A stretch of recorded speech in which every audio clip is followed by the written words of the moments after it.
தனது முக்கிய சீடர்களாக இயேசு தேர்ந்து கொண்ட 12 ஒருவரின் வாழ்வு மகிழ்ச்சியாக தொடங்கி சீராக தொடர்ந்து இறுதியில் அழிவில் அவலத்தில் முடிந்தது. அவனது பெயர் யூதாஸ். மற்ற சீடர்களைப் போல யூதாசும் இயேசுவோடுதான் எப்போதும் இருந்தான். அவர் போதித்த எல்லாவற்றையும் அவனும் கேட்டான். நோய்களை குணமாக்கவும் பசித்தவருக்கு உணவு அளிக்கவும் அவர் செய்த அற்புதங்களை அவனும் அருகிருந்து பார்த்தான்.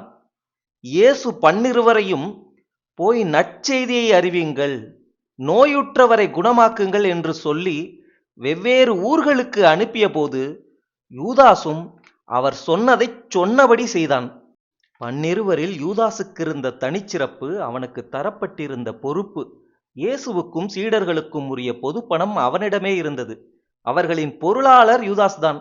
அவர்களுக்கு வேண்டியதை அவ்வப்போது வாங்கியவனும் அவனே. யூதாஸின் மேல் நம்பிக்கை இல்லாவிட்டால் இந்த பொறுப்பை அவனிடம் ஒப்படைத்திருக்க மாட்டார்கள். இப்படி நன்றாக நடந்து கொண்டிருந்த யூதாஸ் கடைசியில்தான் வீழ்ந்தவனானான்.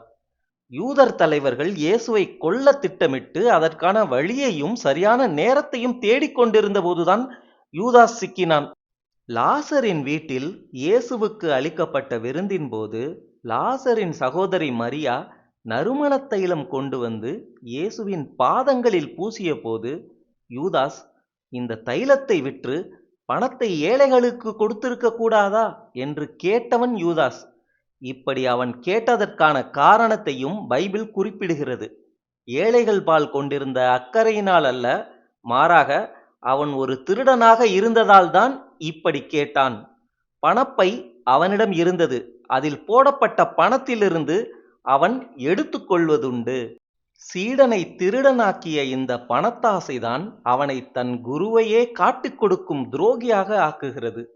அவன் துரோகம் இழைக்க தயாராக இருப்பதை அறிந்து தலைமை குருக்கள் மகிழ்ச்சியுற்று அவனுக்கு பணம் கொடுப்பதாக வாக்களித்தனர். கெத்சமனி என்னும் தோட்டத்துக்கு இயேசு 3 நெருங்கிய சீடர்களோடு இரவில் பிரார்த்தனை செய்யச் சென்ற நேரமே அவரை கைது செய்ய சரியான தருணம் என்பதை உணர்ந்து தலைமை குருக்களின் காவலர்களையும் பணியாளர்களையும் அழைத்து கொண்டு யூதாஸ் வந்தான்.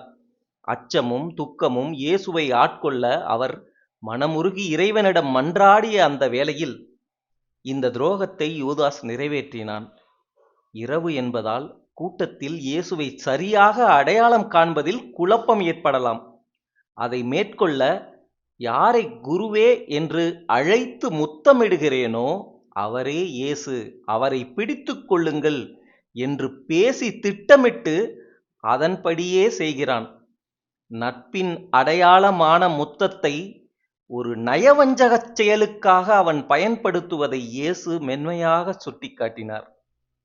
இயேசுவை சிலுவையில் அறைந்து கொல்லப்போகிறார்கள் என்பது உறுதியான பிறகுதான் நயவஞ்சகத்தின் பின்விளைவுகள் அவனை பாதிக்கத் தொடங்கின. இயேசுவை காட்டிக் கொடுத்ததற்கு வெகுமதியாக ஆசையோடு அவன் வாங்கியிருந்த 30 வெள்ளிக்காசுகளின் மீது வெறுப்பு வந்தது. அதை கொடுத்த தலைமை குருக்களிடம் சென்று திரும்ப கொடுத்தான். அவற்றை அவர்கள் வாங்க மறுக்க ஆலயத்திற்குள் அவற்றை எறிந்துவிட்டு போய் தற்கொலை செய்து கொண்டான். யூதாஸின் சாவு பற்றி பல்வேறு விளக்கங்களும் கதைகளும் உலவுகின்றன. அவன் இயேசுவை காட்டிக் கொடுப்பதற்காக வாங்கி பின் ஆலயத்தில் எரிந்த 30 வெள்ளிக்காசுகளை கொண்டு அந்நியரை புதைப்பதற்காக யூதத் தலைவர்கள் ஒரு நிலம் வாங்கியதாகவும் அதனால் அதற்கு இரத்த நிலம் என்று பெயர் வந்ததாகவும் பைபிள் சொல்லுகிறது. ஆனால் இன்னொரு இடத்தில் அவனை பற்றி தலைமைச் சீடரான பேதுரு பேசுகிற போது இந்த பணத்தை கொண்டு யூதாசே ஒரு நிலத்தை வாங்கியதாகவும் அவன் அங்கே கீழே விழுந்து பரிதாபமான முறையில் இறந்ததாகவும் சொல்லப்படுகிறது.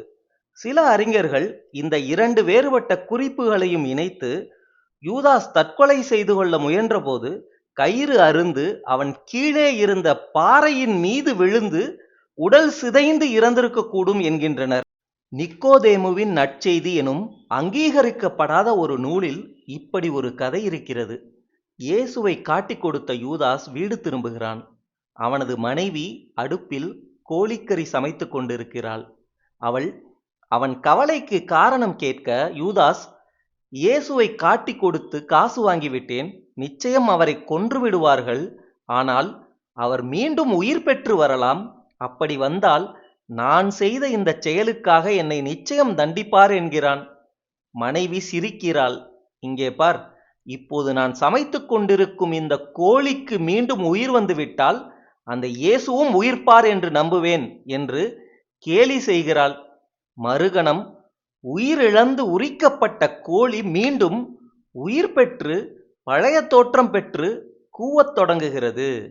அதைக் கண்டு அஞ்சி நடுங்கிய யூதாஸ் வீட்டை விட்டு ஓடிப்போய் செத்தான் என்கிறது இந்த கதை. இயேசுவின் சீடர்கள் 12 மற்ற 11 பேரும் உலகெங்கும் புனிதர்கள் என்று காலமெல்லாம் போற்றப்பட யூதாஸ் எனும் பெயரே துரோகிகளையும் நயவஞ்சகர்களையும் குறிக்கின்ற இழிச்சொல்லாக மாறிப்போனது. தனி மனித சீர்கேட்டிற்கும் பல அரசுகள் நாடுகளின் சீரழிவிற்கும் பின்னால் ஒளிந்து நிற்பது பணத்தின் மீதுள்ள பேராசைதான். ஆமென்.